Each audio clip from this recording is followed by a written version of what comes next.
नमस्कार मित्रांनो, जीवन प्रकाशमध्ये आपले स्वागत आहे. तर मित्रांनो, चॅनलला सबस्क्राईब केल्याबद्दल धन्यवाद. असेच प्रोत्साहन द्या, जेणेकरून आम्हाला देखील नवनवीन व्हिडिओ बनवण्यास प्रोत्साहन मिळेल. तर ठीक आहे मित्रांनो, आपण चर्चा करत आहोत येणाऱ्या 1 एप्रिल रोजी येणाऱ्या विचित्र योगाची. 4 योगामध्ये मीन राशीमध्ये एकूण 6 ग्रह येत आहेत आणि त्यामुळे हा कुयोग बनत आहे. शुभग्रह आणखी पापग्रह यांची युती होत आहे. आणखी त्यामुळे त्याचे अनिष्ट परिणाम पाहायला मिळणार आहेत.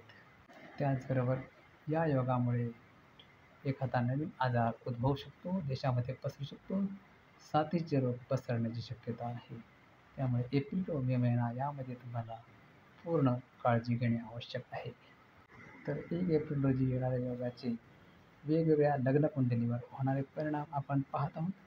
तर आता आपण या व्हिडिओमध्ये पाहणार आहोत मकर लग्न कुंडलीचे परिणाम आणखी त्याचा फलादेश जातकावर होणारे परिणाम. तर या कुंडलीमध्ये लग्नेश आणखी धनेश हा शनी आहे, आणखी तो तृतीयामध्ये आहे. हा शनी राहू बरोबर आहे. त्यामुळे या व्यक्तींना आपल्या शत्रूवर विजय मिळवण्यात यश मिळेल.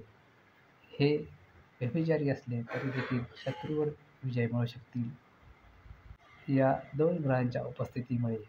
त्याचबरोबर धनेश तृतीयामध्ये आहे, त्यामुळे या व्यक्तींना प्रवास करण्याची नोकरी मिळेल आणि त्यामुळे त्यांना धनप्राप्ती होईल. त्यानंतर शुक्र हा पंचमेश आणि दशमेश, त्यामुळे पंचमेश हा तृतीयात आहे, आणखी तो वेगवेगळ्या ग्रहांनी पापग्रह दूषित आहे.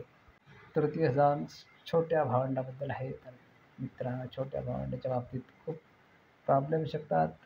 फेक लव्ह स्टोरी येऊ शकते, आणखी त्यामध्ये फसवले जाऊ शकते. त्याचबरोबर प्रवासात असताना जास्त करून काळजी घेणे आवश्यक आहे. प्रवासामध्ये गाठीभेटीमध्ये असे समस्या निर्माण होऊ शकते, जेणेकरून त्याच्यामध्ये माणसे अडकून जातात, आणखी बाहेर निघणे मुश्किल होते.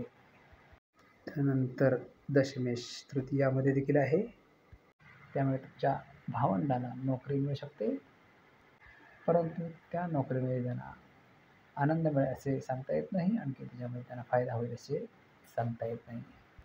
त्याचबरोबर अष्टमेश रवी आहे तृतीय स्थानामध्ये. 6 ग्रहांच्या यादीमध्ये तो अष्टमेश आहे, त्यामुळे त्याची फळे अनिष्ट असणार आहेत, कोणतीही आत्मिक फळे मिळणार नाहीत.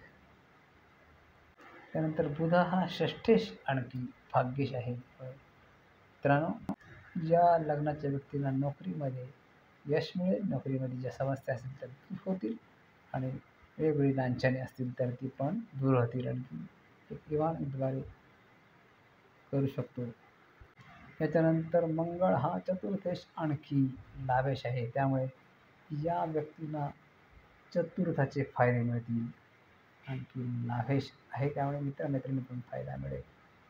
तर जागेच्या व्यवहारामध्ये या लाभ मोठे होतील. तर रिअल इस्टेटमध्ये फ्लॅट प्लॉट यामध्ये यांना व्यवहार करण्यास हरकत नाही, यामध्ये मोठा प्रॉफिट होईल.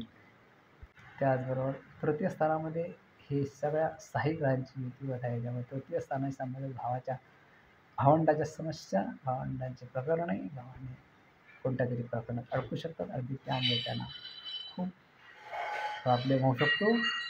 त्याचबरोबर शुक्र हा पंचमेश आहे, आणखी दशमेश देखील आहे. तर शुक्राचा परिणाम यांना यश मिळेल, सोन्याचे भाव वाढू शकतात. आणि तर शुक्र हा दशमेश आहे आणि पंचमेश पण शुक्र आहे, आणि तो तृतीयामध्ये आहे. तो राहूने पापग्रहयुक्त आहे. त्याचबरोबर नेपच्यून पापग्रहयुक्त आहे. पंचमेश शुक्र पापग्रहांच्या गर्दीत आहे, त्यामुळे मित्रांनो पंचम स्थान हे प्रणयाचे स्थान आहे, प्रेम संबंधाचे स्थान आहे. त्यामुळे जातकाचा कुणातरी व्यक्तीशी प्रेम संबंध होऊ शकतो, आणखी तो विकोपाला जाऊ शकतो, आणि त्याच्यामुळे खराब परिणाम, वाईट परिणाम आपल्याला पुढील आयुष्यात पाहायला मिळू शकतात. त्याचबरोबर हा पंचमेश असल्यामुळे संतती संबंधी समस्याही येऊ शकतात. संतती संबंधी समस्या आणखी शुक्र राशीत असल्यामुळे तुमची संतती बिघडू शकते, कुठल्या तरी प्रकरणात गुंतू शकते, आणि त्याचा परिणाम तुम्हाला ते भोगावे लागला. पंचमेश हा प्रणय संबंध आणि प्रेम संबंधित असल्यामुळे तुमची संतती म्हटल्या तरी प्रेम संबंधात अडकू शकते, आणखी त्यामध्ये त्यांना फसवले जाऊ शकते. फसवण्यासाठी कारणीभूत असेल राहू, गुप्त संबंध ठेवू शकतात ह्या व्यक्ती. त्याचबरोबर या कुंडलीमध्ये तृतीय षटकी वेश हा गुरु आहे. त्यामुळे ज्या व्यक्तींना प्रवास घडतील, तीर्थयात्रासाठी प्रवास होईल, तीर्थयात्रा करतील आणि तिथे त्यांच्या मनाची चलबचल थांबेल किंवा जास्त वाढेल. त्याचबरोबर वेश आहे, त्यामुळे त्यांना संन्यासामध्ये किंवा तपश्चर्येमध्ये एक गती मिळू शकते. शुक्र हा भले पंचमात असेल तरी पण तो त्याला यश देऊ शकतो. त्याचबरोबर या गुरुमुळे त्यांना परदेशात गमन होऊ शकते, परदेशात जाऊ शकतात वेगवेगळ्या ज्ञानासाठी, कोणते तरी शिक्षण घेण्यासाठी हे विदेशात जातील, आणखी शिक्षण पूर्ण करून पुन्हा देशात येतील. त्याचबरोबर या कुंडलीत मंगळ हा तृतीयात आहे, शत्रुस्थानी आहे. त्यामुळे मंगळ कमजोर झालेले आहे, परंतु तृतीय षष्ठ स्थानामध्ये असल्यामुळे त्याला शत्रूंचे भय कमी राहील. शत्रूंवर तो मात करण्याचा प्रयत्न करेल, बुद्धीने मात करेल, मारामारीने मात करणार नाही. तर हा होता फलादेश मकर लग्न कुंडलीसाठी या होणाऱ्या विचित्र योगाचा होणारा परिणाम. आपल्याला व्हिडिओ आवडले असेल तर लाईक आणि शेअर जरूर करा. आणखी जीवन प्रकाश चॅनलला सबस्क्राईब जरूर करा. आमच्या वेगवेगळ्या व्हिडिओ आहेत अशा योगांवर, त्या तुम्ही पहा. आणखी व्हिडिओ जास्तीत जास्त लोकांना शेअर करा, जेणेकरून जास्तीत जास्त लोकांना याची माहिती मिळेल आणि त्याप्रमाणे ते त्यांच्या भूमिका घेतील, आणखी काळजी घेतील, जेणेकरून त्यांचे कुटुंबे उद्ध्वस्त होण्यापासून वाचतील.